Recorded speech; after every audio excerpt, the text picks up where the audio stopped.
Hi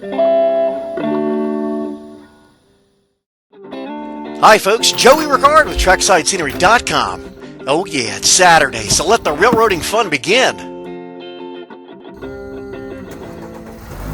We're going to visit with a good friend of mine and see his layout in progress. But first we got to make a quick stop.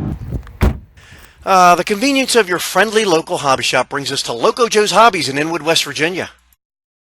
I'm here to drop off a few train show flyers, have a look around, and, well, maybe fill a bag. Thanks, Joe. Can't talk. Gotta hit the road. All right, folks, as promised, we're here to see Jeff Grove's quilting operation. Oh, wait, that's for another YouTube channel. I'm kidding. That's the master handiwork of Jeff's wife, Kendra. And behind door number 2, we have Jeff Grove's layout in progress.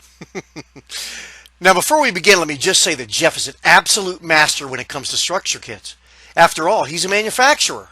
His layout might look finished, but in reality, it's barely begun. Like an optical illusion, huh? If you're scratching your head on that one, consider this. Barely 1% of this layout has any scenery on it. That's right. It's the kits. He's temporarily placed what appears to be hundreds of kits on the layout. Well, I'll let him explain that to you. I'm Jeff Grove, the owner of Carloline Craftsman Kits. A lot of people call us CCK. We manufacture Craftsman Kits in HO and O scale. www.carolinacraftsmankits.com.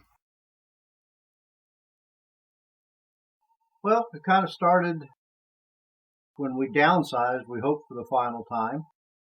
Wanted to definitely have room for, basement with the room for the layout. When we came in to see what was here, I originally thought I would be tearing all these walls down to give me a clear open space. Decided that the existing walls worked out really nice for having breaks for different scenes and everything. While I enjoy ops, I'm really just more interested in buildings and structures and having my trains go through a scene than I am having operations going on. At this point, it's 2 separate layouts, an upper level, lower level. 1938 is my thought for the upper level. 1954 is my thought for the lower level.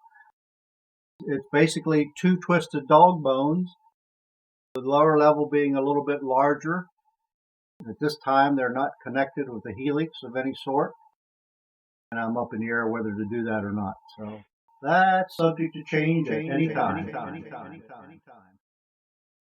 The overall space that we're taking up right now is about 14 feet by 24 feet.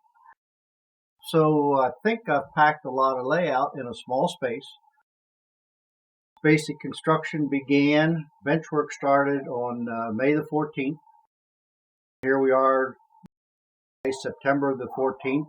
So in a short period of time, I've got the bench work all done. The layout itself is built with 1x4s, PVC pipe for the legs, and then 2-inch foam is what the layout is built on. The main line is, of course, elevated on just regular cork road bed. The yards and sidings are just mounted, just fastened right to the foam.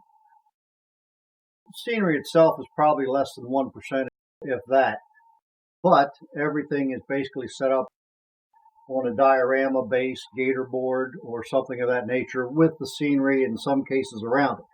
Now, each of these structures will have to be blended into the overall scenery till we get done. I like working on a scene on the bench, put it in the layout, and then tie it all together. Next time Joey's here, we're close to each other, so we get together quite a bit. The next time he's here, there will be quite a bit of scenery done. I've got Western Maryland freelance, I've got Norfolk and Western, I've got B&O, Pennsylvania Railroad. I kind of like it all. If I like it, I want it. My original concept was shays and, really some first generation diesels kind of a thing. But now I've been bitten by the steam bug. I'm going to be running a lot of steam and probably still some first generation diesels. Scenes on this layout that will include Thomas, West Virginia, areas that I'm taking from Elkins, West Virginia, Hagerstown, Maryland. Then there's just some that I've just made up in my mind. I've got logging areas for it, planned in. I've got a big mine. I've got logging mills, and if you guys watch my kits, I can't get enough, roller mills and all that. So I've got a lot of mills I got to put in this thing. So most of the kits on the layout, probably 80% of the kits are Carloline Craftsman Kit. I have some Walthers plastic that will end up being replaced with a Craftsman Kit as I get a little bit more concept of the area done. I have several scratch built that I did many, many years ago.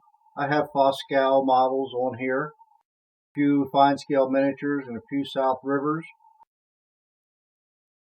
Got a pretty good mix of kits. I need something, I'll design it and cut it, and that'll be the next kit on the layout. I do an awful lot of that.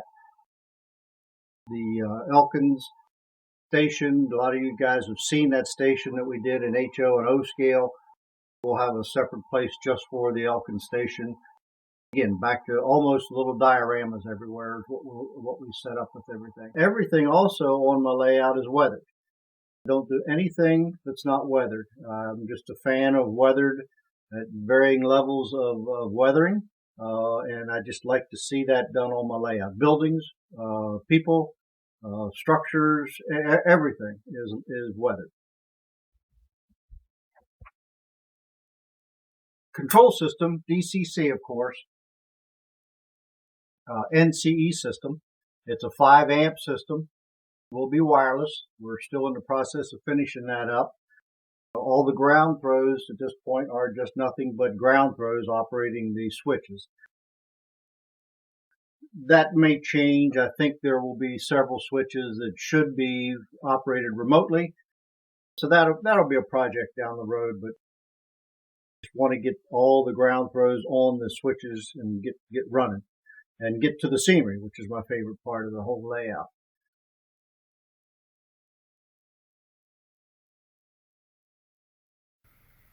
And you're never done with your thought process on this.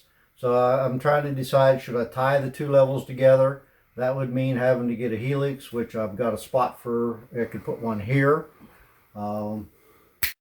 I see a helix in your future. And ultimately, a second one could go over in the other room. I got plenty of room to put one over there also. Now that would be awesome. But wait, this isn't my layout. It's not your layout. It ain't for us to decide what he should do. Now that wouldn't be any fun. I'm sure he values our opinions, right? What do you think? Should he keep it as 2 separate layouts on 2 separate levels, or should he combine the whole thing via helices? There's that word again. Let him know your thoughts in the comment box. Be sure to subscribe, stay tuned, and share. This is Joey Ricard with TrackSideScenery.com. Thanks for watching. See you next time.